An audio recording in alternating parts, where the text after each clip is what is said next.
Cool. You're about to get to hold a puppy tomorrow. I'm excited to hear about that. This was you mentioned something about houses to me yesterday, and so I'm expecting we'll get into that. But you said I'm gonna get to hold a puppy tomorrow. Tell me about that. Last year, one of my cousins, we were at some family function during the day. I think it was a bridal shower, and she comes up to me and she says, "Melissa, what are you doing tonight?" Like, I might hang out with a friend. I don't know, a tentative plan. Urgent. And she says, "My friend bought us all like a table at a trivia night. That friend and her husband are sick. I've got 2 extra spots on this table. Do you want to come?" And I'm like, "Yeah, that actually sounds really cool." And I had a buddy I was going to hang out with, but we didn't have a specific thing picked out. We could come to a trivia night. And the charity it was for is some local, I think, stray and feral dog rescue betterment. Sure. Caretaking. We're here for all kinds of dogs. And so it's like there's dog stuff all over the place. They've got like these beautiful dog houses that I think local architecture students built, and they were raffling those things off. That'd actually be a pretty cool senior project. Mm-hmm. Like, make an elaborate doghouse. Yeah. And they had these little bitty puppies. They were, I don't know, maybe a border collie if I had to guess. I'm not great with dog breeds. Puppies. These 3 little puppies. And their names were Ravioli, Cannoli, and I think Muscacholi. Right? Right? Oh my god, they're so cute! I can't even see them, but I'm imagining them! And they're just passing them around, like, yeah, everybody's just gonna hold a puppy for as long as you want, and then when you're done with the puppy, pass it on to the next person. No one would get it after me. I'm holding this one forever. Yeah, and they have like a little keeper that's just following them around, like, oh yeah, that's Ravioli. He's a real handful. Speaking of a handful, this is episode 24 of the Captain's Log, one of the many podcasts that we do here at the Whatnauts. This is our weekly off-topic show, so you never know what you're gonna get each week, and apparently puppies. Mm-hmm. This week, already best episode ever. We're done after this. We talk about puppies. You can't outdo it. It is automatically the best. It's law. But yeah, my name is Kyle Springer, and joining me for the first time in a couple weeks, in a while, is Melissa Wilkinson. How are you? I'm good, Kyle. Yeah. I found a picture of me and one of these puppies. Yeah, that's awesome. You'll have to Skype it or send it to me on Discord. Oh, you did. Speak of the devil. Let's see if I can pull this up on the interwebs. What is happening here? I'm double clicking. Nothing is happening. Oh, here it is. Did I just open up 3 windows? Because, yeah, I opened up 5 windows. So many puppies. Oh my god, it is dressed as a pumpkin! Yes. What? Oh my god. This is adorable. So, she texted me last night, hey, that thing came up again. Oh, last year's theme was superheroes. Okay. Which was very... Superhero puppies, amazing. Simple. I mean, there were a couple people in, Batman shirts, and the toughest superhero question they had was, what does Jubilee do? She shoots fireworks out of her hands. This is common knowledge. But I think I was the only person there a vampire that knew that. And a ghost, and she has a baby now, and it's weird. No one really knows what's happening with her. Jubilee does a lot of things. So, I'm not a huge Star Wars person, but I feel like after last year, even as much as I know, will probably still be plenty. There you go. So this year then, tomorrow, this thing you're going to is a Star Wars themed one? Yes. Okay. Interesting. You're going to see little puppies dressed up as Yoda, and as the Death Star, and as R2-D2, and it's going to be great. That's fantastic. My roommate is a big proponent of like rescuing dogs rather than breeding them. We have 3 dogs in the house. They're all pit bulls, and they're all ones that she kind of rescued / adopted.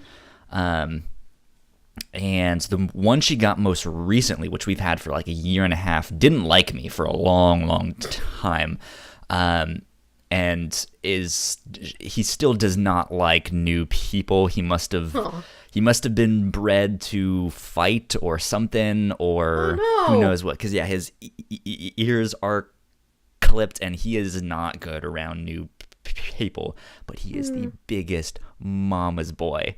Like, she can do anything she wants to him, and he's just like, ha, I love you. But then, yeah, and then it's me, and he's like, it's like, okay, I get it. You don't want me coming near her. That's okay. But she designed a book last year. It was 101 pit bulls, and it was all of these families and different people that have pit bulls here in Richmond, and it's just the names of their dogs and their stories, and they all got some kind of interview thing, and it was to raise money to help these charities that rescue dogs and stuff like that. And I think she's working on a second book. So that's fantastic. But I mentioned that because I also designed the book for her, which is fantastic. So this has never come up as one of your credits. I'm a graphic designer, so I do that type of stuff. But I that's not what my job is, which sucks. So I don't get to do, like, besides the stuff I do for the Whatnauts, which needs some major updates. Things are all like misspelled, and there's old typos. And for the captain's log, originally it was the captain's log.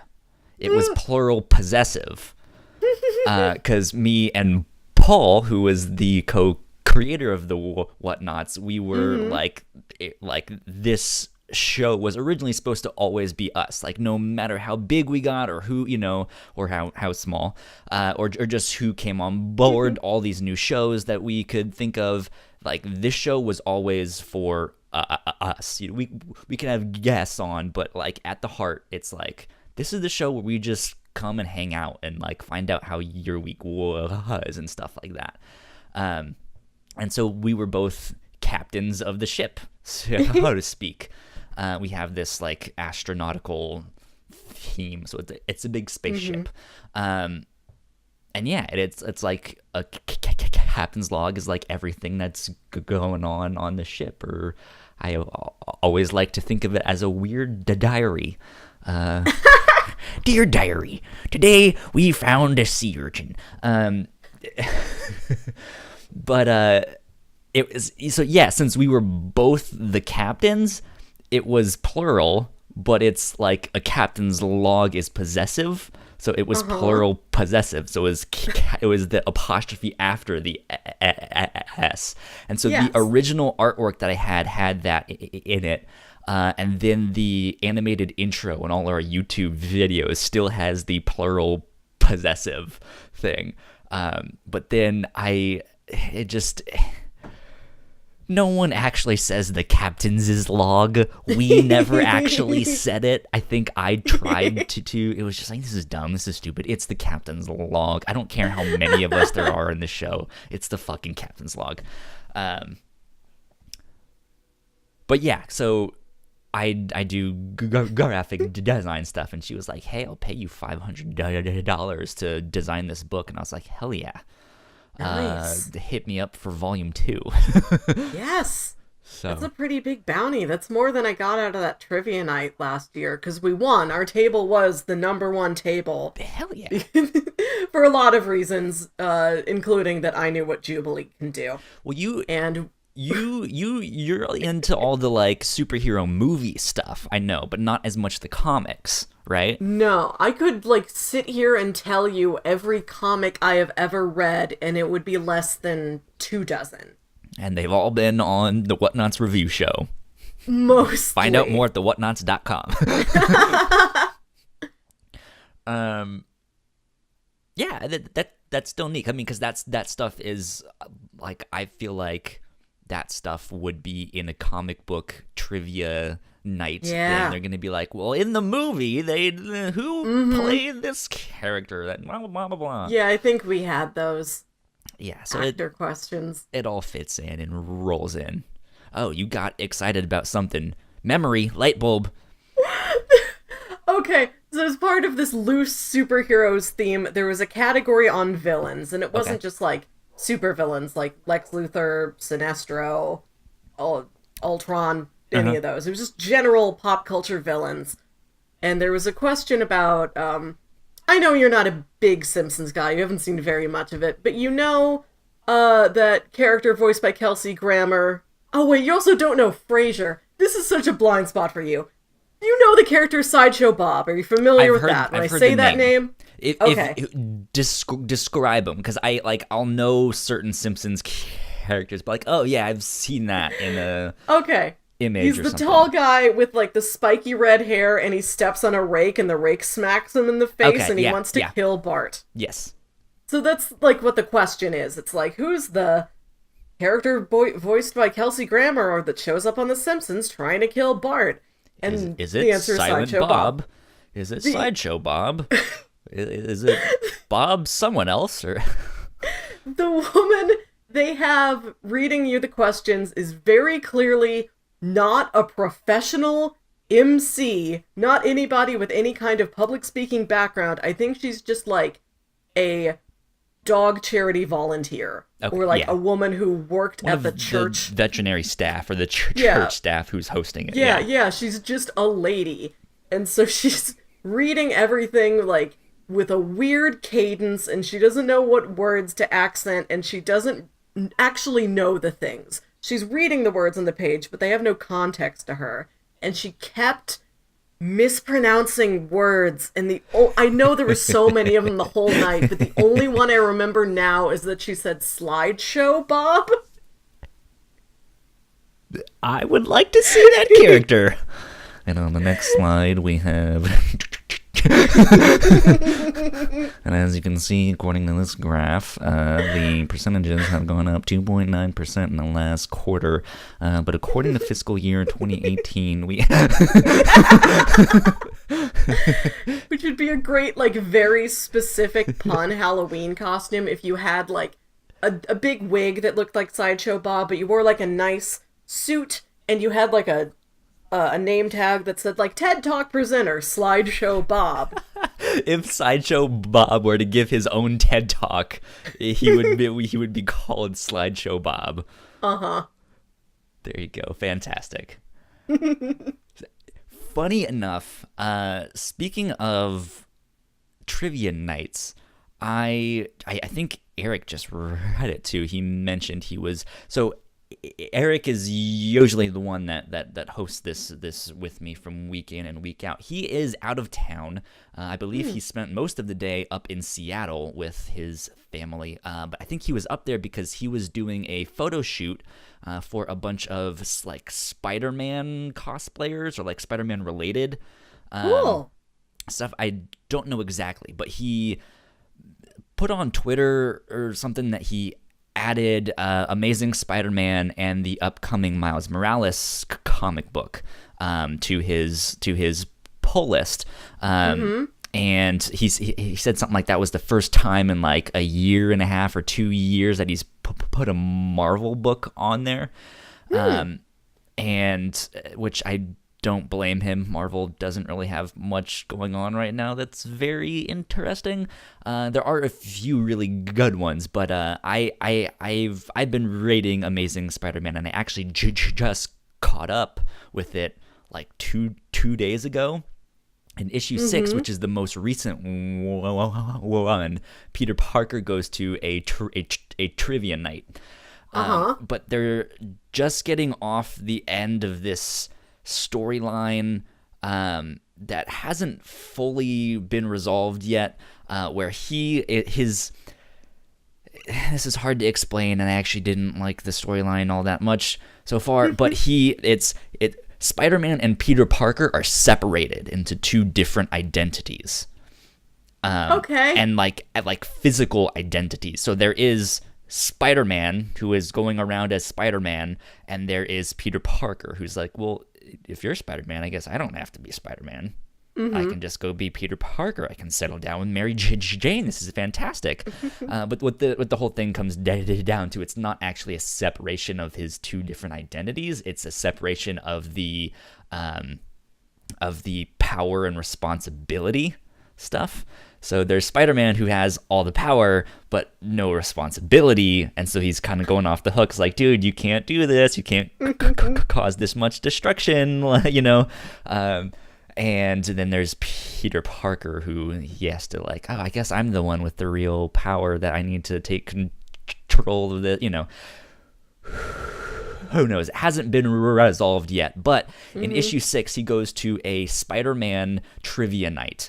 And he doesn't know that that's what he's being brought to. His roommate is taking him. And so he goes and he's like, oh, trivia night. Oh, this is strange. I guess this isn't really my scene. And they're like, and this week's theme is Spider-Man. He's like, I got this. And so he gets like, I mean, he destroys. And he just he has the absolute most fun time, and you can just see him. This is amazing. I love this. And it's a fantastic issue. So highly recommend it. Go check it out. That sounds fun. Yeah, it's good. Good stuff. Good stuff. So you won this trivia night. Is this do you go to like bar trivia nights fairly often? Not or is this just very this like often. once a year thing for the dog charity thing, if that's what they decided to do? This wasn't like cool, fun, like bar trivia night. This was like, we have rented out a big church multi-purpose room, and there's all these folding tables set up all over the place, and it seats like 8 people per table, and everybody pays like $20, and you buy out the entire table, and you bring in whatever food and drinks you want, which is the real perk of it. It's like a Super Bowl party, like Bring your own style. alcohol, Yeah. type of stuff. That's cool. Bring anything you want, and then they just like ask you the questions, you like write it down. I guess the actual trivia aspect of it does function like a bar trivia, but it's a lot more just sort of general audience, like this is for everybody, like this is meant for a fundraiser. Yeah. Whereas for the sure. bar trivia that I've been to, like there's I don't know how widespread they are. I hope I'm not describing to you a Midwestern thing that you may never encounter in the wild. But there's an organization called Geeks Who Drink that organize like bar trivia. And St. Louis I've has never a board game. heard of them. I mean, don't think like, I'd heard of them either. I've seen like geek trivia type of stuff, but not like that organization in particular. And St. Louis has a board game bar and cafe called Pieces, which is fantastic. Cool. And I went to the trivia night there once. And we won that one too. You should win at every location.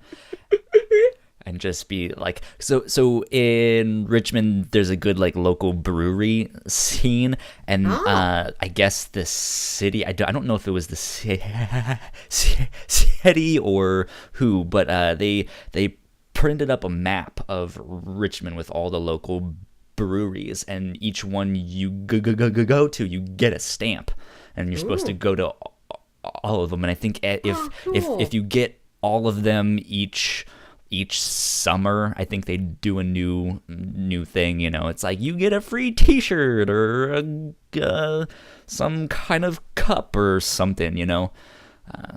Who knows what.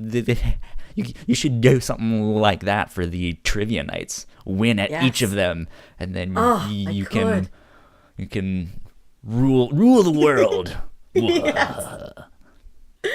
I am pretty decent at trivia. I don't know, like, actual real-world knowledge, like science and history, and I also don't know sports. But so stuff that matters. We don't really know it, but... the pop culture, if you give me that I know. Yeah. Okay. Yeah, you seem to have the, like, general pop culture stuff, books, movies, TV, superhero movies, and stuff like that in there, which is neat. It's good fun. Yeah. Good fun. I've never been to one of those. I will have to take you. One day. If you get yourself out here, I'm taking you to Pieces because it's the best. You can just play from this huge board game library that has like 2,500 games or something like that. And they've got super good food and super good drinks. They will serve you a mixed drink that has a bomb pop in it. Like as a garnish, like where there would be like a lemon wedge or an orange peel or something like that. They just stick the popsicle in the drink. There's another drink that they mix up and serve to you in like a Capri Sun. Like they cut the top off of a Capri Sun so you don't have to worry about stabbing it yourself. And they take the Capri Sun itself and mix it with other stuff and pour it back in there. And it's called like a lunchbox or something like that. Okay. That's that cocktail. Interesting. So it's all of this plus bar trivia. I had something one time when I was up in Philly like a year ago. We went to this bar. It was like tropical themed. I don't really know what it was. I don't remember the name of the bar or the drink, but it was this like fishbowl style drink, and it was huge, and it was served in this. It looked like a small fishbowl, but it was bright ass blue. like if you've seen Mountain Dew like in a clear cup, that shit looks toxic. Like it's just this bright lime green liquid that glows. Like this was that but blue. And I couldn't taste any alcohol. It was very alcoholic. Yes. I was like, these are dangerous. That's my favorite and genre. I cannot taste any alcohol. Yeah. I have such a sweet tooth, and so that's my favorite genre of alcohol. It's just like brightly colored, very sweet. I'm not really into like fruity stuff. Well, fruity alcoholic drinks, because I have a huge sweet tooth. And I have a huge addiction to Mountain Dew. But for like alcoholic stuff, it's just like I kind of just want liquor. I kind of want a beer. But yeah, when there is one, it's like, this is actually really good. That is not good. Okay. Cap me at 2 of these. My standard, like, fairly common mixed drink of choice whenever I go out somewhere where I want a mixed drink and, like, I know it's something everybody anywhere can make, is I get an amaretto sour. Okay. And I get that specifically because one time I was at a comic convention and I saw a panel with Haley Atwell. And who plays Agent Peggy Carter. Yep. And somebody asked her as like a fan question, what would Peggy Carter drink? And that was her answer. Okay. And I was like younger. I was like a new drinker. So I'm like, I want that. I want to drink what Peggy Carter would drink.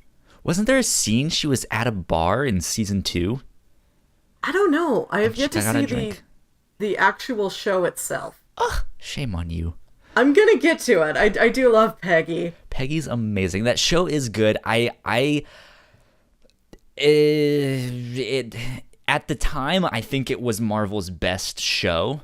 And obviously it was a different beast from the Netflix shows. Like the Netflix shows are darker and they're grittier and they have a more adult audience.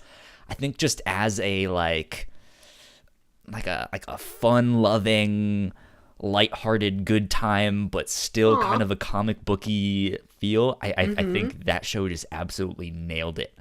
And it was fantastic. We did an old episode of the Whatnauts when it was just the Whatnauts podcast on season 1. And I think it was right around the time when Daredevil season 2 had come out, like recently. So Paul and I had just gotten done watching that, and then we dove into Agent Carter, and he was like, I hate this. This is terrible. This is so bad. I was like, what did you expect? It's on ABC. This is cable television. Like, it's cheesy. Like, I totally get that, but you can't expect ABC, which is like a family network, to go as dark as Daredevil was. Yeah. He was like, well, that's what I was expecting. I was like, why would you even think that? Like, makes no sense, but it's good. I love it. Yeah, this is like a comic book drama from the same network that brought you TGIF. Yeah. And speaking of that, I've actually been catching up with Agents of S.H.I.E.L.D. Do you watch that, or have you? I haven't seen any of that either. That's one I actually hesitate to recommend. That's what I've heard. Like, it had like a rocky start. Season 1 is real rough. I've heard like not good.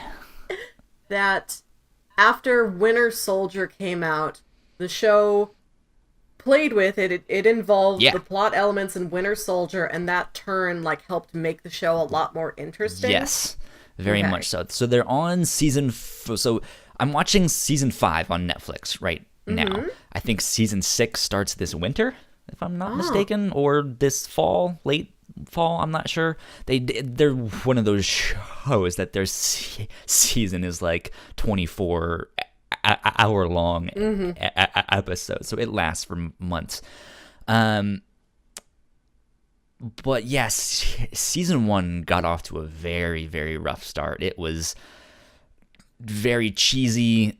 It didn't look good. It was just not good. And yeah, once it was one of those things. It was like, if you've seen Avengers, you know Agent Phil Coulson and what happened to him. Well, here's what happened to him after that.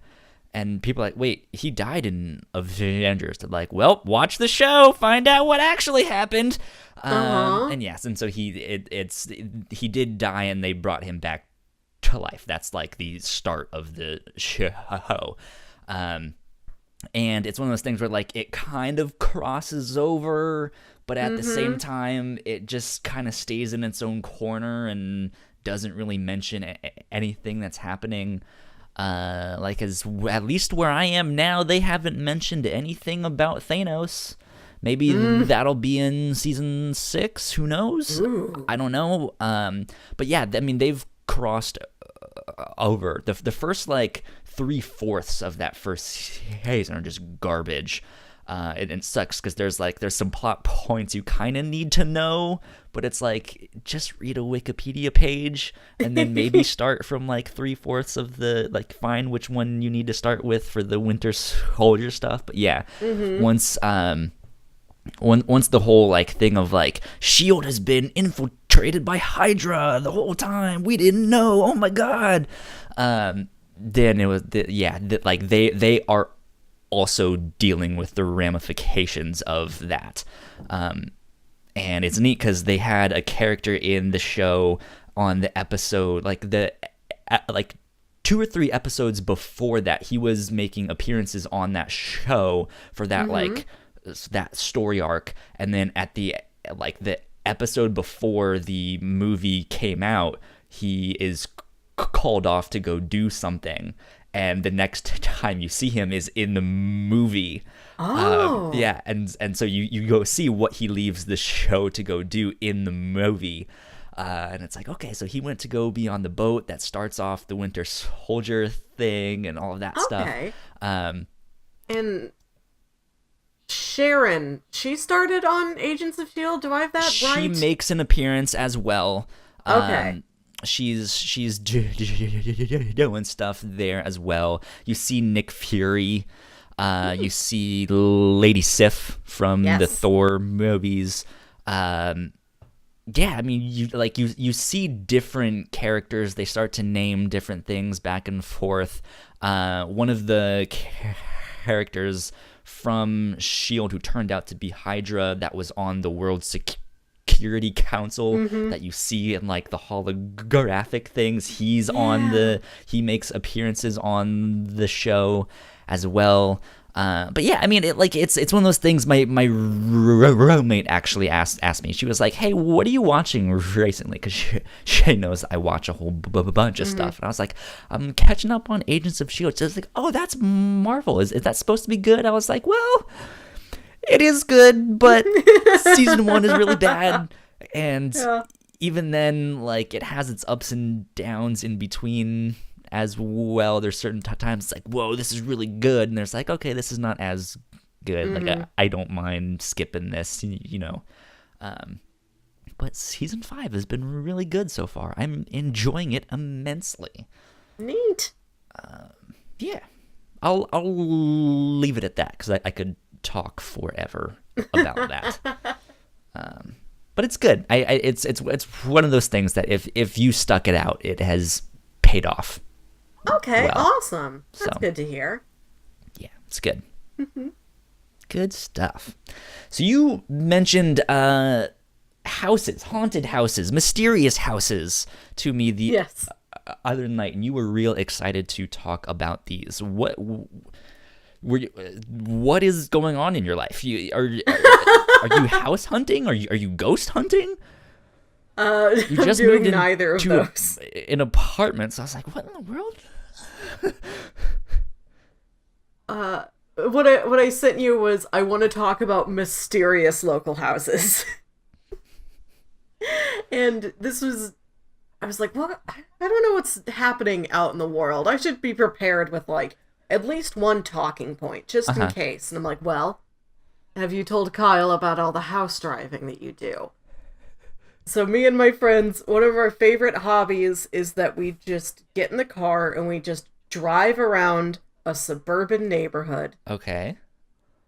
And it started back when we were like, like early college kids. We don't really have jobs yet. We don't have responsibilities, but we just like have like a car and no place to be the next morning. So it's like, well, oh, do you just want to drive around all night? Sure. Like, what else do we have to do?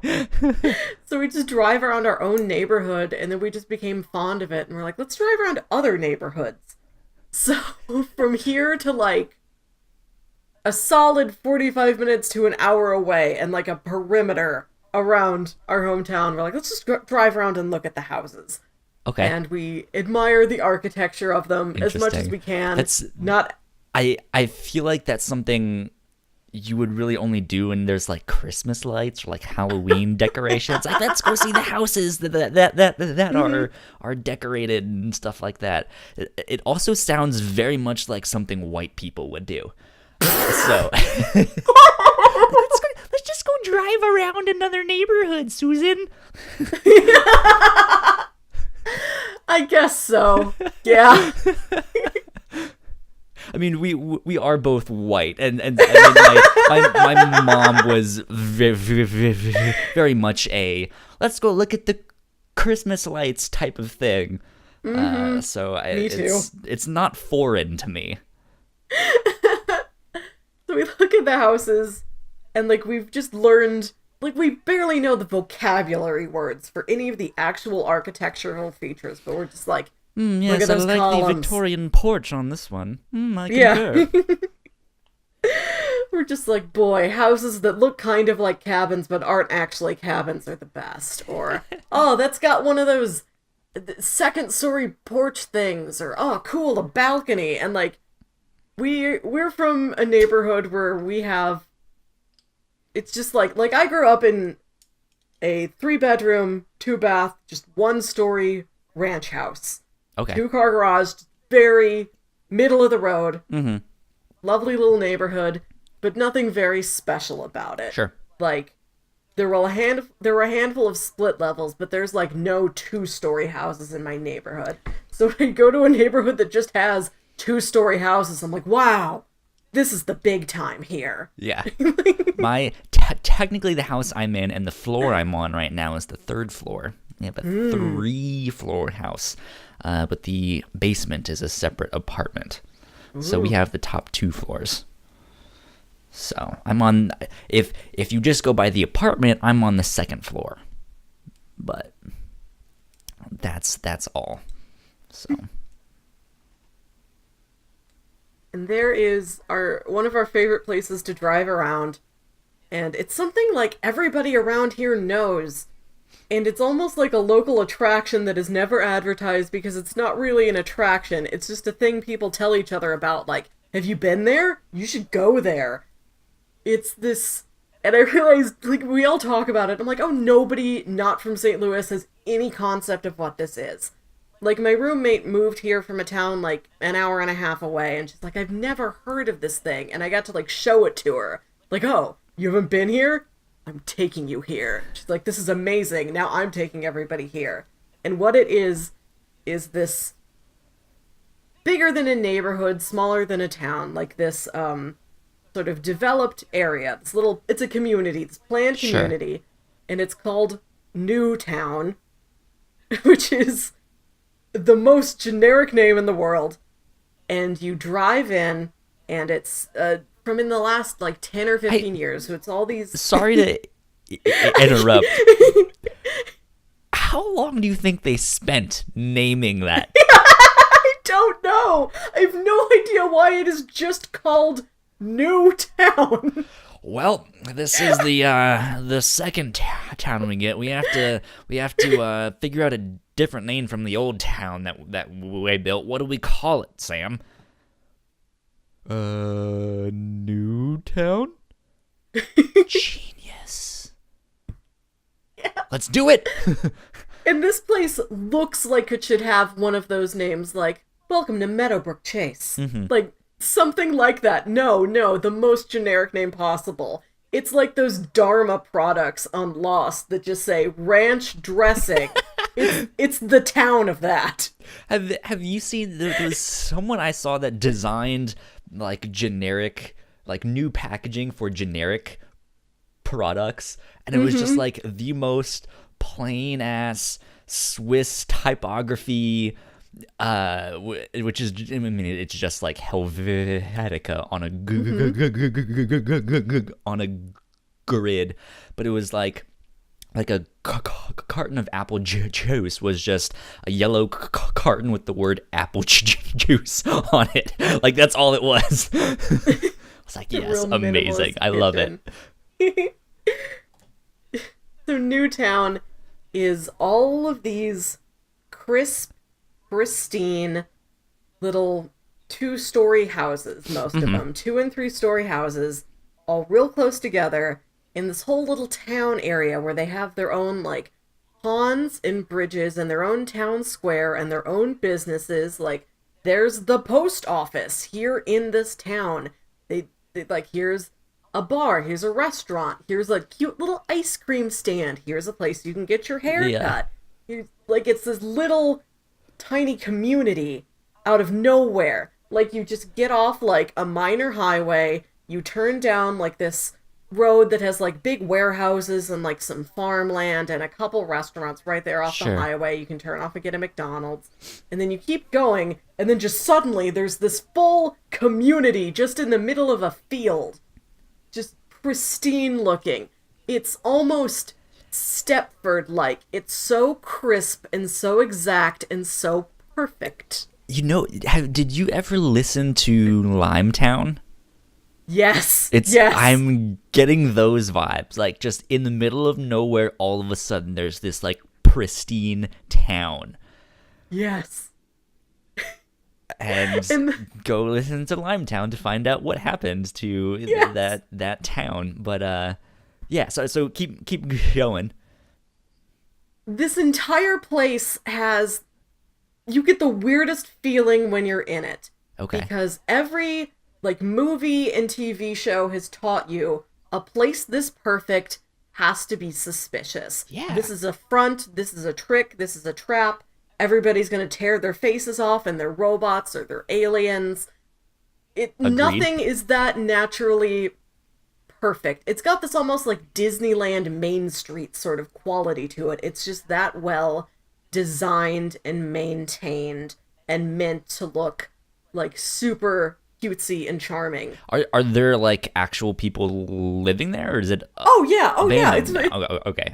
I didn't no, know it's if it still was like, like this is what It could be because if you go into like gated communities, Oh sometimes yeah. they have like the first couple houses are all like show houses and no Mm-hmm. one actually lives there. And like you like look in and like I don't think I've ever seen anyone, in this entire Mm-hmm. neighborhood. Like what is happening?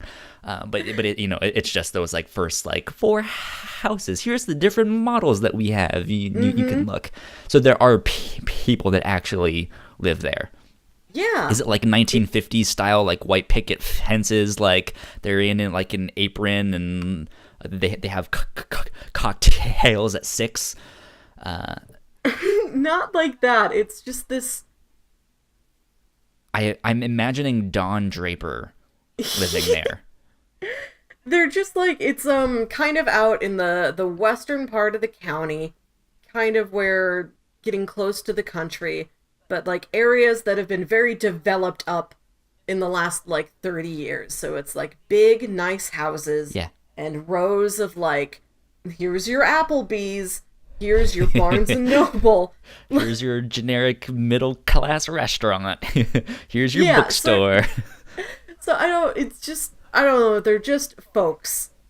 And I've been out among the folks.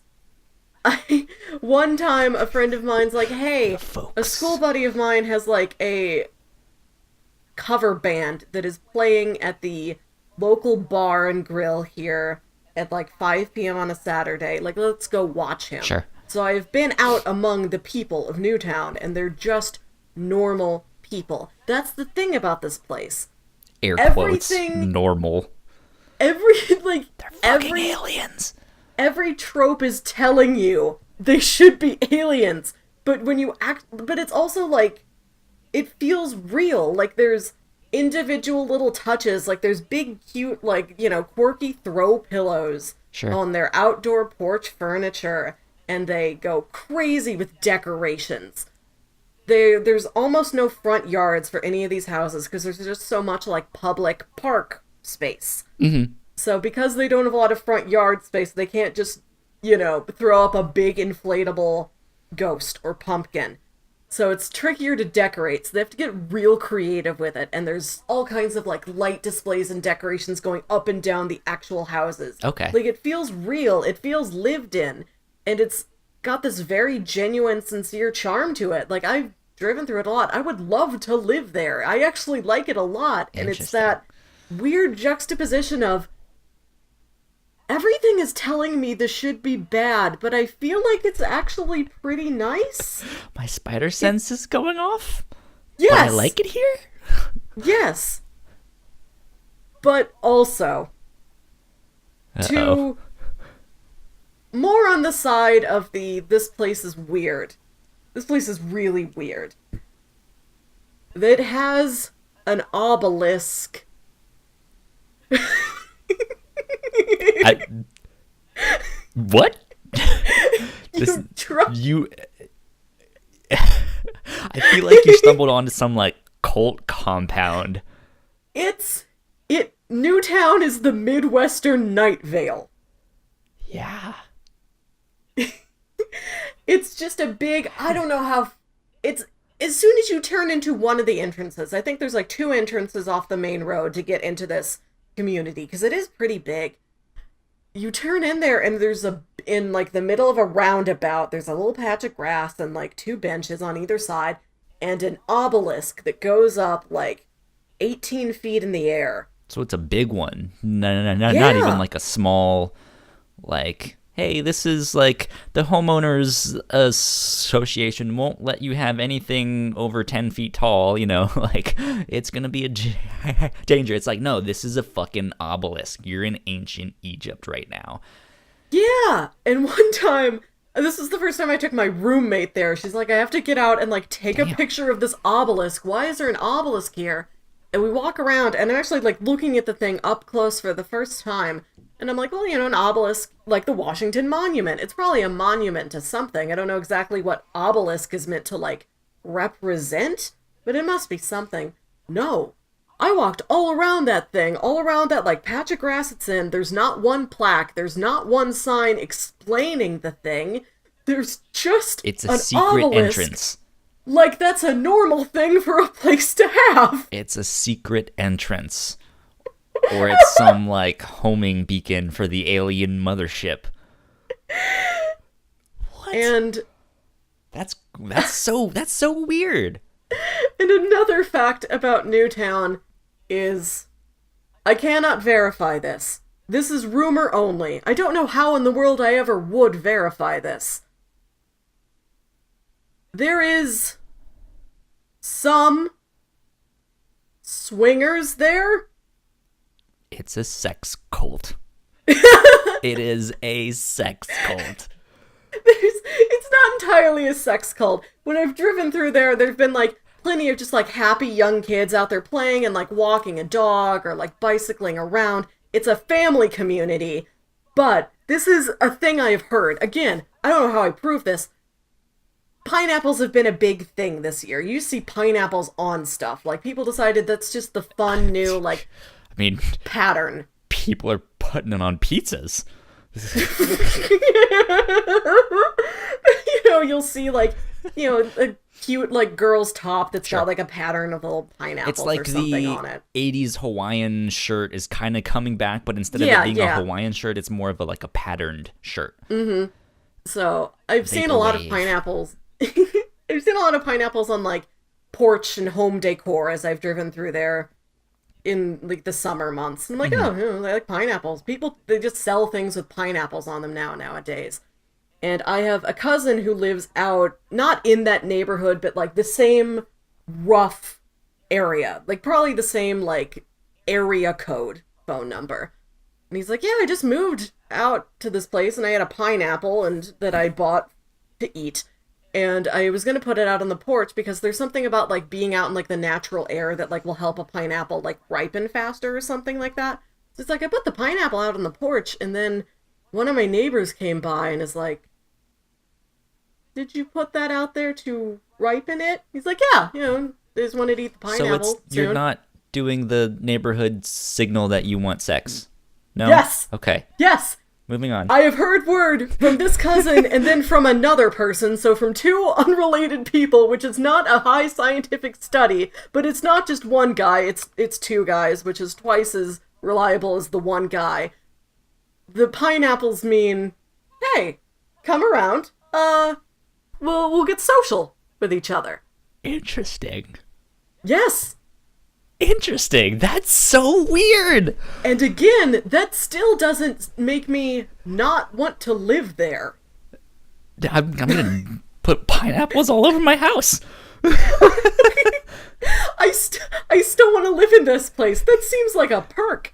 Like, I'm not judging. Hey, have some fun. I don't, just to like, I love a hijink, Kyle. I love like a wacky misadventure. You need to go undercover. And like, what you need to do is go in there and start messing with people and just start leaving pineapples on all sorts of different spots. But then how would I be around to watch the fun? Hide in the bushes. I don't know. Buy a disguise. The idea that like swinging is happening around me. This is of course all completely consensual, adult, agreeable swinging, but just like nothing seedy, nothing lecherous going on, but I don't know, that just seems like a fun element. Just to like, that's amazing. Just open your curtains and like step out there on your balcony like, oh man, oh, who's hooking up with who tonight? Anything can happen out here.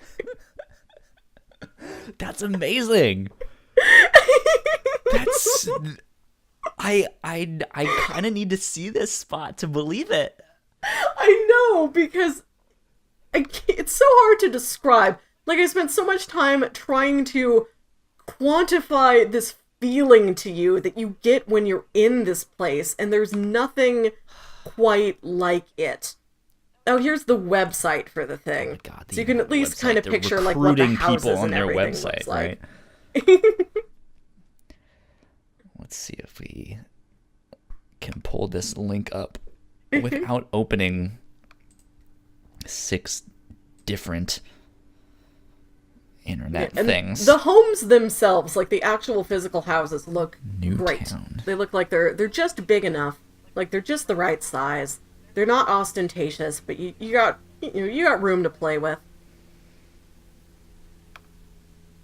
Yeah, it's kind of that like I don't know shit about architecture. I was gonna say like post-colonial, where they have Yeah. it has the brick mixed with the like yeah, almost like ranch houses, but it looks like some of them are apartments as well, or like buildings with multiple I don't floors know. and I stuff. think There's the market. there's a couple Weird. townhouses, but mostly it is like We'll detached single I'm family homes. I'm gonna put the link to this website in the description of this podcast for anyone listening and wants to check it out. Because yeah, the first picture that pops up when it and again, I have multiple. How the fuck do I open up multiple windows with this thing? What the hell?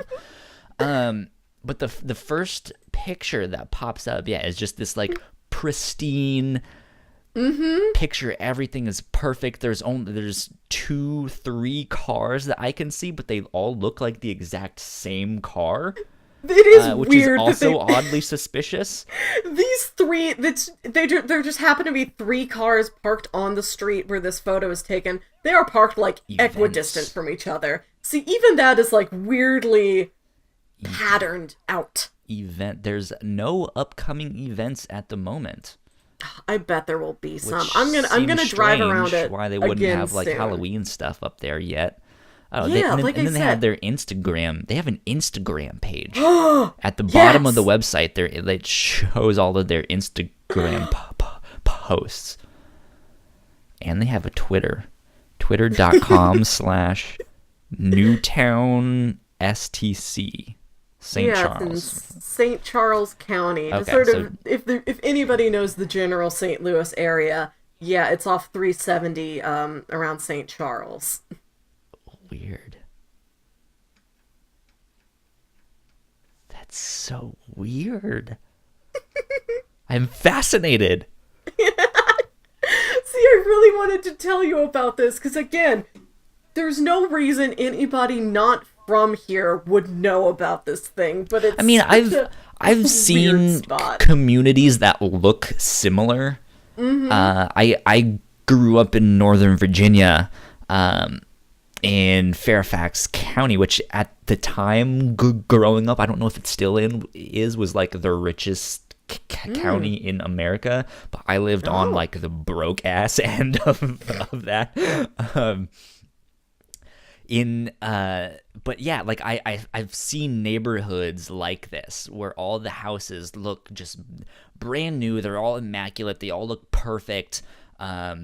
It's all of the like government people that live here, or like wealthy tech people that somehow are working in Washington DC or Maryland and don't want to live in there because it's super expensive and the houses aren't all that great there in DC or stuff like that. But yeah, so it like there's spots that are just like super expensive. It's like, yeah, dude, you can't live there unless you're like someone important in the government. What do they have on their amenities page? What are the amenities? There are plenty. Like I said, there's like a little town This square. page is under There's- construction. So this is it says Newtown at St. Charles, copyright 2004. So the thing isn't necessarily new, or at least this is when they opened up the website. I'm not sure when they first started the thing, but there's 3 tabs at the top of the page: events, businesses, and amenities. Events, there was no upcoming events. Businesses, let's see if anything loads. It shows a picture of the market, but then it has the business directory for food, retail, and services and stuff like that. But the amenities tab says it's under construction. So, I mean, their website is super simple, and there's not much to it. But you would think there'd be a little more information. I guess I they don't see a want to remain pineapple anywhere on here. kind of a mystery. But yeah, the one time I went to that little bar and grill that was Padavans, it was good. I think I had some pretty good chicken fingers. There's like an ice cream stop that looks really good that I want to try. There's a wine bar. I really want to go to that wine bar Of some course, there's night. a wine bar. It's old middle-aged white ladies drinking all the wine. Anyways, Yeah, I have a friend who like goes to the hair salon here. weird. Did what kind of neighborhood did you grow up in? Because like when you first mentioned like mysterious houses, I was always thinking like have you seen movies where it's about a bunch of like children and they look and like on the horizon is that one house and they're like, oh, that house is haunted, and they start with all these like urban legends about that. I heard someone died there. Yeah, that guy's like 86 years old, man. He's a vampire. I don't know how he's still alive. It's crazy. I heard one. I heard Tommy went in there and he never came out, man. Did you grow up in that kind of neighborhood? Did you ever have a house that was that house? 'Cause I did. I don't remember it super much. So Tell me. growing up in, I guess mostly from like middle. Well, I guess from when I was like 3 to when I was in, I want to say like middle school, 7th grade. I lived in this one house that was in, it was kind of in, it was like a community of like townhomes. So like, again, they didn't really have front yards and stuff, but it was all like, I guess is it still technically a cul-de-sac if it's not round? It was a rectangle. Yeah, there's some way to twist that around in French. Sure. And make it a square de sac. But it's Wait, not no, a I'm circle sorry. de sac? A square de sac is what White Castle sells.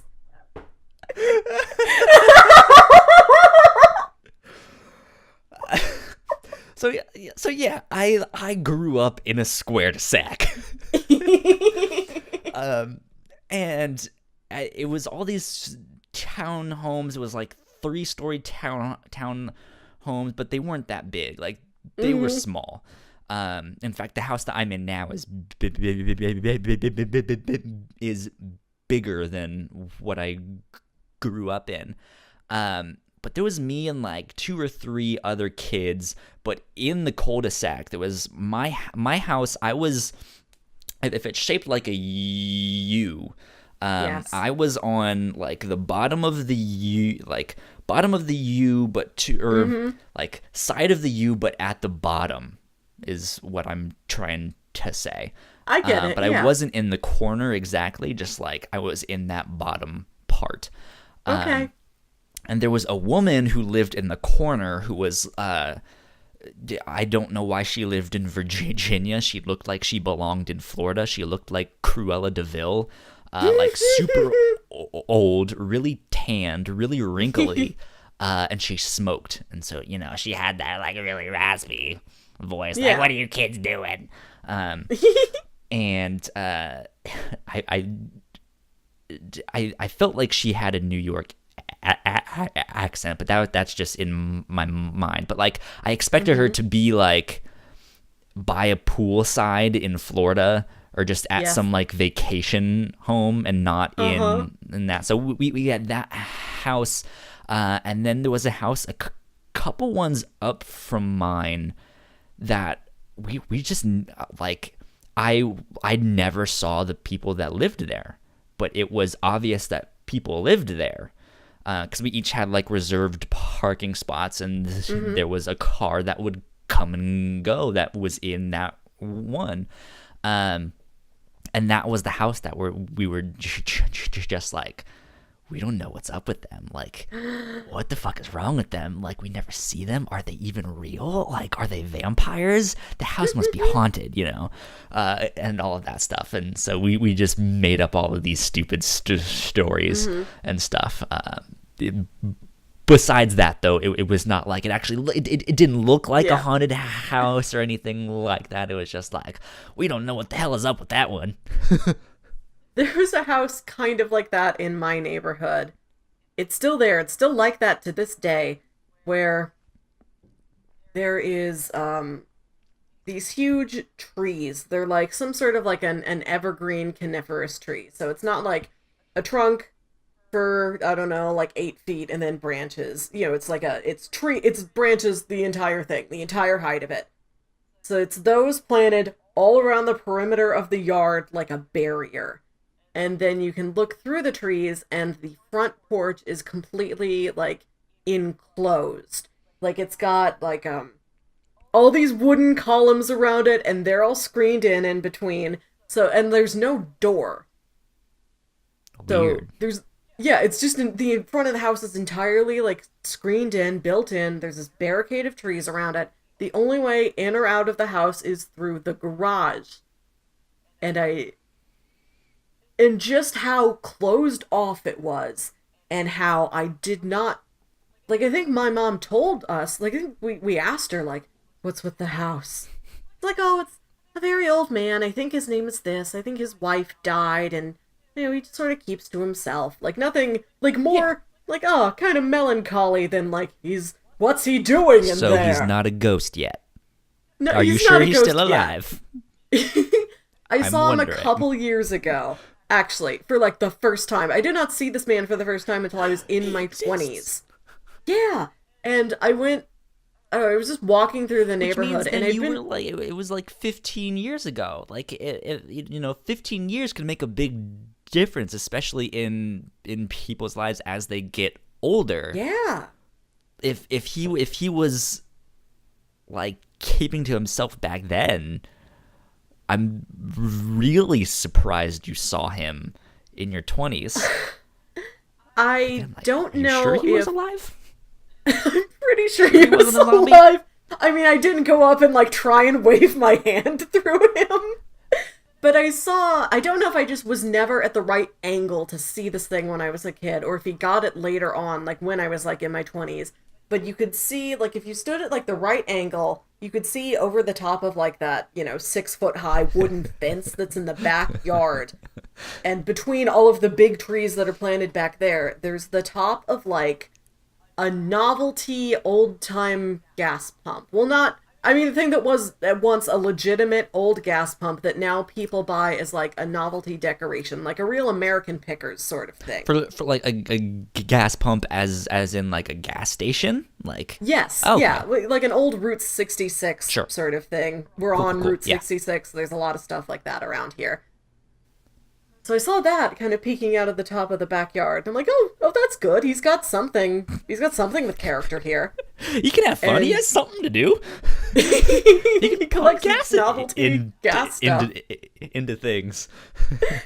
And one day I was just walking past like some like pleasantly warm summer evening, and the garage door was open, and I could see like the insides of the garage, like the inside of the walls. They had like portal tools to hanging on them and like pictures from like car magazines hung up, and he had some old, like, not super fancy or flashy, but just like old, well-maintained, nice like 50s or 60s car. And he's Interesting. just sort of there like fiddling with something in his garage. Maybe Like, he I was happened to well spot him. maintained because he never left the house.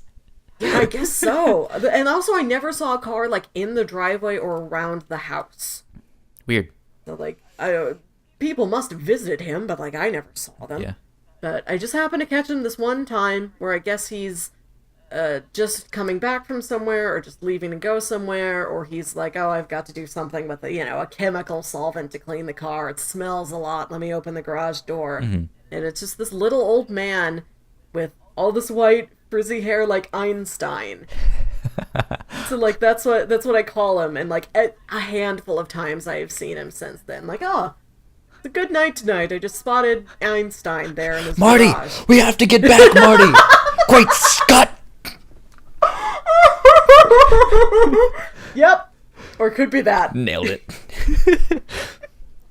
We had that house. There was another house, which was not like, and this one house, like this, the Einstein house, it wasn't like known throughout the people. I think it was just known to, like, me and my Known brother. throughout the land. I mean, it wasn't, like, a neighborhood thing or anything like that. I think it was just a Wilkinson thing.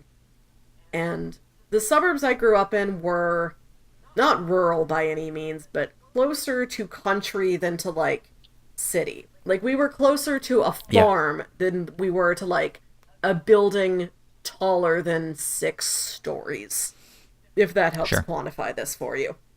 So, if you drive out, like, I don't know, 8 minutes from the house, you get into, like, small family farms.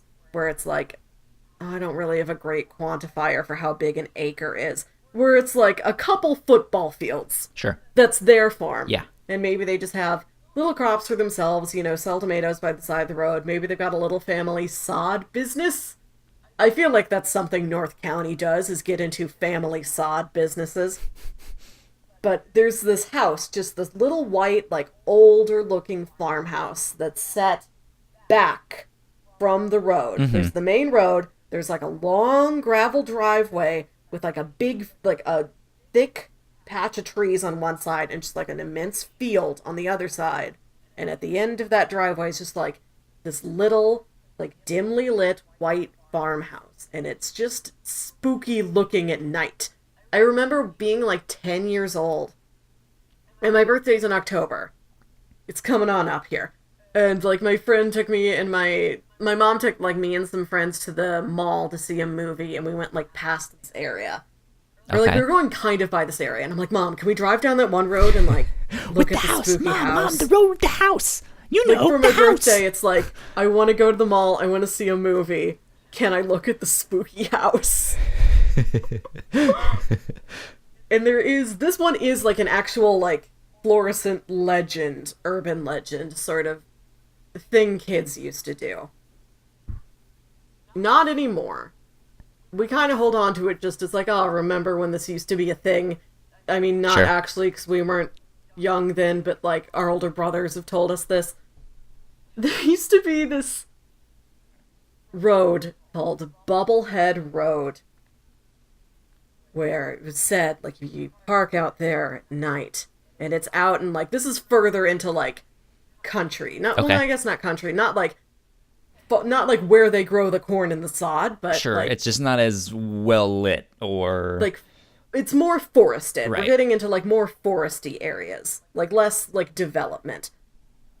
There's this road called Carico Road, I think is its proper name, and you would drive down there late at night, and you could, like, kind of park there and, like, turn your lights off, and if you acted like, you know, you weren't there, hiding, you might see some of the people that live in the houses, and they call them the bubbleheads. They're deformed. They've got giant heads. And what it actually is they just have, like, hydrocephaly. Like, there's just, like, extra fluid buildup. I think it might be, like, something that does travel in a family. I don't really know the medical details of it, but it's, like, not like there's a weird monster out there. It's like, no, that's a family that just, they're, you know, the community of people, very small community out there living in a secluded area. When the moon is full, you might see the... Yeah, they just have, like, a medical condition that makes them look a little odd. So I think, like, in my older brother's generation, people would, like, drive out to Bubblehead Road. But now... why did they name it? Wait, so there actually was a family, though, that did have some kind of medical condition, something? Why? Yeah. Why is that road named Bubblehead Road, then? It's not literally named that. The actual road is named, like, Carico Road. It's just some word. But that was, like... You mentioned that other road, so I thought it was, like, a crossroad intersection thing. Oh, okay, that makes more sense. I was like... are they just really proud of it? Like, are they just owning it? Like, fuck it's yeah, on the family we crest. have something wrong with us and it runs in the family. We're gonna own that shit.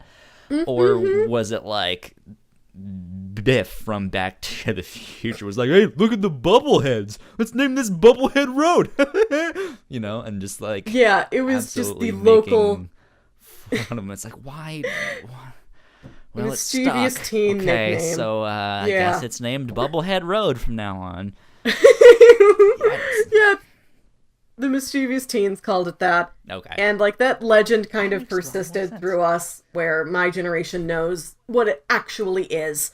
But I think one night we were like, you want to drive up there and like See the see how close bubbleheads. we can get? And they're like, they've caught on, and there's like just security signs saying like, beyond this point, private resident access That's only, terrible. under Yeah. surveillance.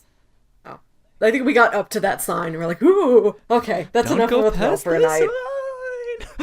And then we like turned back around, That's funny. which is plenty of thrill. That's all the thrill you really need in a night. So you've been you're the one that co-hosts the review show with Yeah, me yes. on the Whatnauts from the whatnauts.com. You have been in the middle of pitching Halloween themed books. Yes. I guess we take turns pitching, but all of you for the past 2 weeks you've been doing Halloween themed stuff, and you're going to continue to do so up through Halloween. I guess in the vein of that and weird houses and stuff like that, have you do you believe in ghosts? Have you ever had some kind of like supernatural experience? Not me personally, no. And I do believe there are a lot of rational explanations for things, infrasound and what have you. Like, I've got I have no idea enough what that means, Scully's... but sure. Oh, infrasound is like, okay, you know how infrared is like, we can't actually It's see it, it's way off non-visible at the... light, yeah. Yeah. There's something called infrasound that's like sound so low, you cannot hear it, you cannot consciously detect it, but your body registers it on some level. And it's said that like, You're into audio dramas as well. There was an audio drama, I don't remember what it was called. And I didn't know it at first, but it was all a giant advertisement. It was an audio drama. It was like 6 episodes. oh, is this The Message? I think it might be that one. Yeah. And I think that used infrasound or something along those lines. It was somehow Maybe it did. I 'cause don't remember. It was like the story was actually really good, but then like the reveal at the end, I was like, oh, this is all just an ad. It's like, oh, okay, well, never mind. Maybe it was that. It was some weird science Yeah. thing that was like that. I don't know. Anyways, continue. But anyway, if you step down, like say you go down into the basement, and you're like, every time I go into that basement, I get like the weirdest feeling, like the hairs in the back of my neck stand up, and I feel chilly, and all of that. It's gotta be ghosts. There have been cases where like a machine or something, like the furnace is rattling or something at such a low level that it hits infrasound, and that's what you're feeling. Like that like sort of distant vibration in the air makes you feel uncomfortable, it makes you feel jittery, it makes you feel nervous. Yes.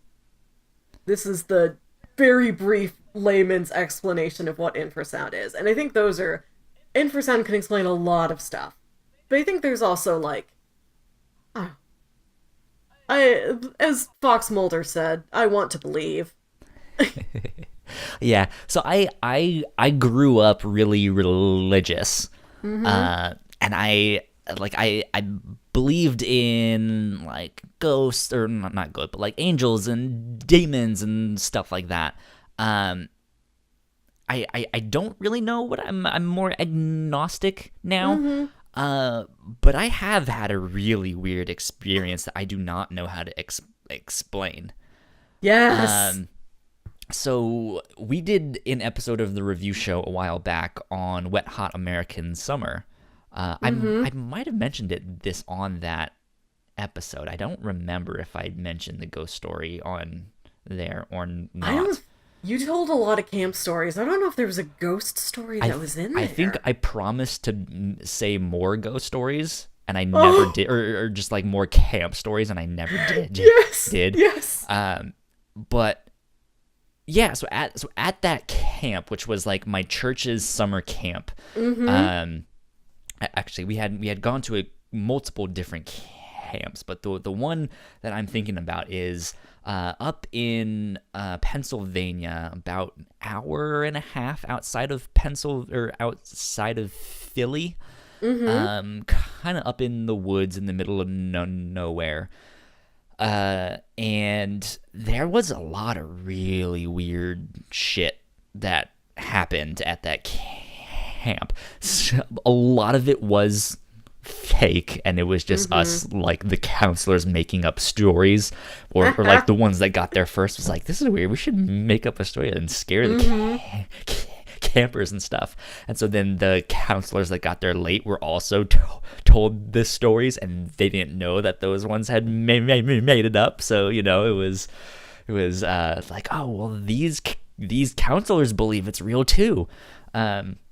But yeah, I mean, it was stuff like there was in the main gymnasium, which is where we held all of the like daily meetings and all of that stuff, when like the whole camp had to meet and stuff like that. It was in the main gymnasium, and Mm-hmm. inside the office that was in that gymnasium, there was a picture of a bunch of people who supposedly worked at the camp, and all of them were X'd out except one was circled. And so we were like, what the fuck? That's creepy. And we never really figured out what that was. But behind the gymnasium and kind of underneath it, it was built on a hill, so it like stuck out some. And underneath it, they had a washroom room with a washer and dryer, so that the Mm-hmm. counselors who were staying there for multiple weeks could wash all of their stuff. And Mm-hmm. inside that room, we found a safe that was cracked open, and there was a bloody rag inside. We're just like, what the fuck? Like, this is not cool. Like, this is the No. creepiest spot.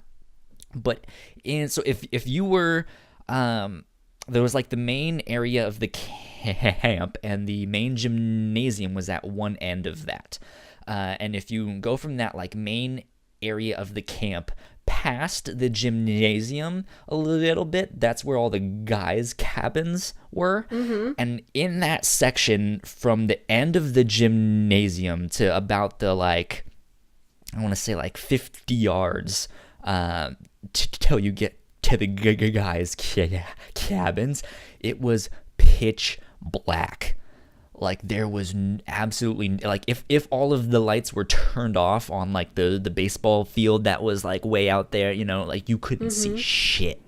It was dark as hell. Like you hoped you had your flashlight or had memorized the pathway of like where it kind of swerves and stuff like that.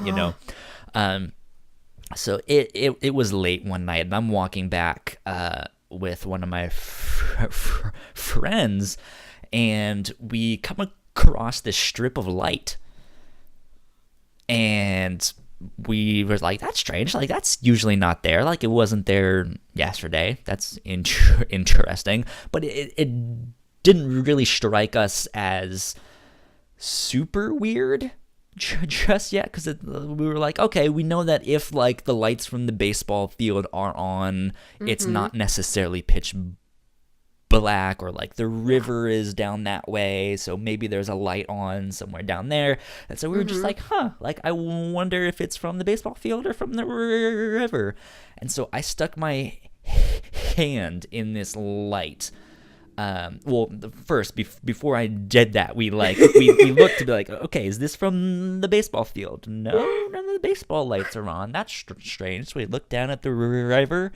No, none of the lights are on there. Weird. None of the lights are on in the washroom behind us. That's strange. So I stuck my hand in this light, Mm-hmm. and I mean, in my mind, the science experiment was, oh, if I stick my hand in the light, the side that there's shadow will be the side that the light is not coming from. That will help us know where this light is from. Yes. My hand was lit up perfectly on all sides. Ah! And I was like, what the fuck? That is freaky. Like, I have no idea what that is or what happened. But we hated it and we ran through it and we had to go through it to get to the guys' cabins. And so we went back there and we went to bed scared shitless. And that next night, it wasn't there. What? It was never there again. I have no idea what it was, but it scared it.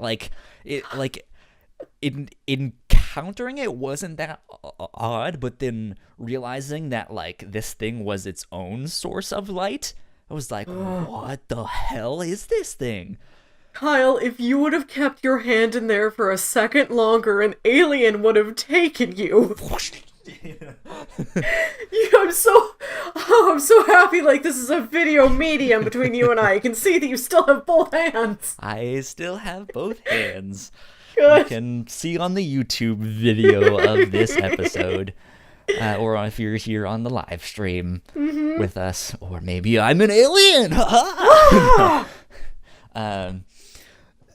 No, but yeah, that's I just don't know how to explain that because there weren't any lights on anywhere around us. It was pitch black except for this strip of light. And my hand is lit up on all sides, which does not make sense unless there is light coming from all directions. And there wasn't. And I don't know. Like, I don't know if it was a ghost. I don't know if it was an angel. I don't know if it was a spirit. I don't know what it was. That's comforting. Well, so the weird thing is that, yeah, I grew up very religious and believed in angels. So, that's something like, okay, it can happen. Like in my mind back then, I was like, well, that makes sense. It can happen. But every time an angel appears in the Bible, people's reaction is that they are always scared to death. Yeah, of course. Almost. And every time an angel appears to a human, notice the first thing that they say. They say it every single time. Their first words are, "Do not be afraid." Yes. And so whatever angels look like, if they are in fact a real thing, who knows, they are scary to humans. Oh yes. Like yeah, or just I don't know if that's like they're so powerful, so awe-inspiring that we're scared of them, or who knows what. But it just like, or it could be like me and this strip of light. Like it's so unexplainable that I'm just like, what the fuck was that? Like I'm scared to death. That makes no sense. Like that poor angel like manifested itself wrong and it didn't have a mouth to tell you do not be afraid. I have no idea, but yeah, that's I've had that. I've had multiple out of body experiences that were not drug induced. I have a oddly vivid nightmare of me when I was like 3 years old and I saw something. I don't know if it was a dream or if it was actually something I saw. I've had some weird experiences, but I don't know what they are or anything like that. So weird. Dreams are weird. Paranormal experiences are weird. I don't. Yes. Yeah. Who knows? I've never had one, but I still think about it to this day. My 7th grade art teacher. We had a lot of like craft-based arts that year. Like we were doing this thing where we were taking like, we had like almost like a little like loom or something, and we had yarn, and we were making this sort of just like woven, like a dream catcher. No, it's just like it's like a foot square thing with like little pegs on the end of it, and we're looping yarn around it, and we're crisscrossing the yarn. We're making this like foot square yarn piece that's got like a plaid pattern at the end of it when it's all put together. Okay. Anyway, so it's just this yarn work thing. So we don't, and a lot of it's just, you know, how people will like watch TV and knit. Like it's just Sure. sort of It's like a mindless after a while. like activity thing. Yeah. So while we were doing that unit, our teacher would show movies, and we watched the movie The Others with Nicole Kidman. Have you seen this? I haven't. I'm trying to think if I'm not recalling it either. I have no idea what it is.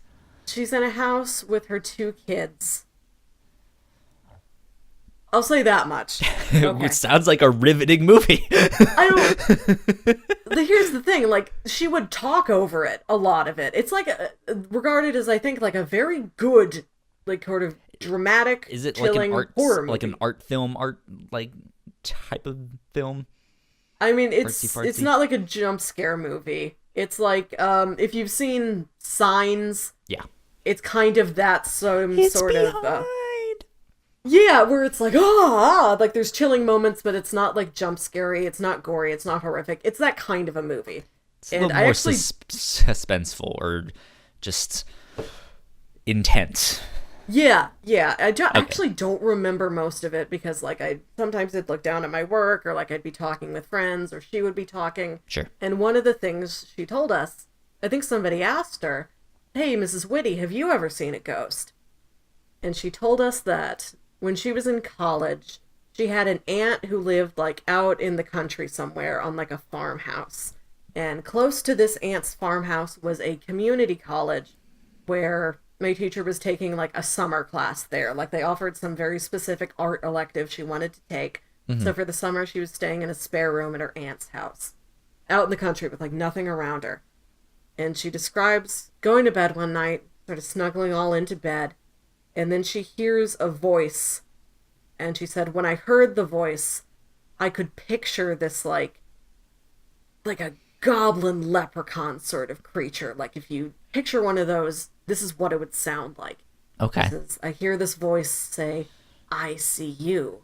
Do you see me? That would freak me the fuck out. Yes! Yes! And then she just, like, rose. Like, she didn't open her eyes. And she just froze there and, like, drifted in and out of sleep, but, like, constantly in this, like, state of tension, like, until dawn. And she finally, she's like, okay, the sun is out, I feel safer, and she, like, fuck you, Dobby. I don't want to deal with this shit right now. I gave you the damn sock, now leave! Yeah, I guess it is the dark version of that, so who knows? Who knows what that was? Maybe she was, like, on the verge of sleep, and she did kind of dream it. Yeah, because I've been woken up in my sleep from voices. It's one of those things. There are dreams that you know. It's like, okay, this is a dream. I know someone is talking to me in my dream, but then there's like. There's the difference between, like, this is in my head and this is from an external source waking me up, right? Yeah. And I've been woken up from voices that I could have sworn were, like, external things, and voices I knew. Like, I could hear my mom talking to me or something, you know, just saying something like, wake up, you know?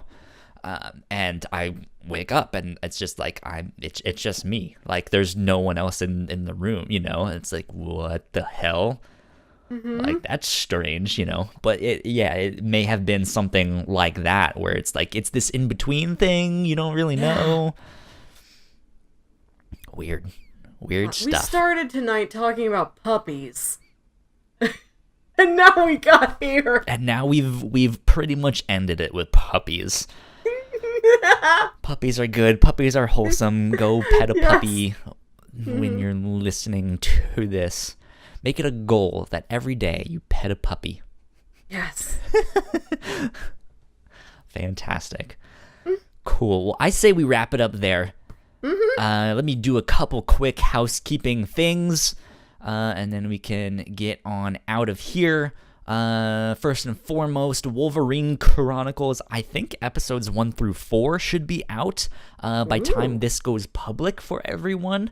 So go check that out on Iron Forge Films YouTube channel. We will post the link to that in the description of this stuff. And Eric Mannix, who usually hosts this show with me week in and week out, he is in that. He is playing Professor X. Because it's like an X-Men fan. I think the Wolverine Chronicles, he said, was a prequel to the Logan movie. It's like a fan film as a prequel to that Logan film, which is neat. Cool stuff. So go check that out. I think that first movie is 6 episodes, so they're on their way. Nice. Good stuff. Go check that out. YouTube and Twitch. Go follow us on YouTube and Twitch. We could absolutely use your guys' help on YouTube and Twitch. Even if you don't listen to the show on YouTube or you're not able to catch the live streams usually, please go follow us on those platforms anyways. You can find us on YouTube just by searching the Whatnauts podcast. And you can find us on Twitch at twitch.tv/the Whatnauts or on our website at thewhatnauts.com/livestreams. Make sure you give us a follow on there, because it's one of those things that once we reach, I think, 50 followers on Twitch, we get a subscribe button. And people can subscribe to us, which is instead of just following us, they can do a $5 a month subscription, and we get some of that money, and Twitch gets some of that money. And then I think for YouTube we have to have 100, and then instead of having some long ass URL that I don't even know, or me just being like, you can somehow find us if you type in the Whatnauts podcast, it should come up. We will be able to have youtube.com/the Whatnauts or the Whatnauts podcast, or who knows. Nice. But yeah, so we desperately need followers on there. So go tell your friends and family, make multiple accounts. I don't know, do something. Even if you don't normally watch us on YouTube, go to your local library and put our YouTube videos on all of the computers simultaneously. That'll help us out a lot. Yeah, pick one where we talk about a book. It's not just numbers, too. Actually having people watch this stuff on YouTube actually helps. That's actually kind of what matters. But yeah, all that stuff helps. And reviews on iTunes. We desperately need some new reviews on iTunes, so please help us out. The way iTunes works is if you have the more reviews you have, the higher you rank in their charts. And the more current your reviews are, or the more steady your stream of reviews are, it also helps too. And we recently switched over to a new RSS feed and stuff like that. So all of our old reviews for the old version of the show, when it was only the Whatnauts podcast, those have reviews. But I'm working on, I guess we don't really use that RSS feed anymore technically. So we need new iTunes reviews or Google reviews or wherever you get this show. I think that's it for housekeeping, though. So, Melissa, where can they find you on the interwebs? I am on Twitter at Wilkywit, WILKYWIT. That's also my name on Instagram. If you go back to last year, you can see a picture of me with that puppy. And I will say that if you like spooky stuff, I am a cast member on the live play tabletop RPG podcast, The Lost Library. And our main campaign is a game called Grayscale. It's spooky. We're using the Monster of the Week RPG system. We're just monster hunters in a spooky Pacific Northwestern town. So if you want to continue the chills, you can listen there. Sounds good. You can find me on the World Wide Web on Twitter at Hush315. And for updates about all of our podcasts and such, you can follow us on Twitter at The Whatnauts.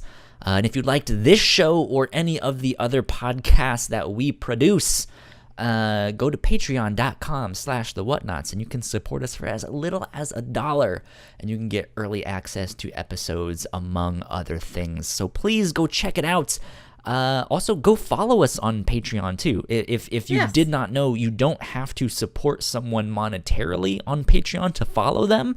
As long as you make an account, you can follow them. Actually, well, that is important, yes. Maybe I should roll that back because we post our early episodes on our website, and if you are a Patreon member, you get access to the early episodes on our website, which is thewhatnauts.com. So I'm technically not really updating Patreon anymore. I'm updating our website. And if you are a Patreon member, you can sign into our website with your Patreon credentials, and it will unlock the early episodes. Fancy schmancy. Fair. Yes. So that is it. This has been episode 24 of the Captain's Log. We will see you next week. Adios, guys. Bye.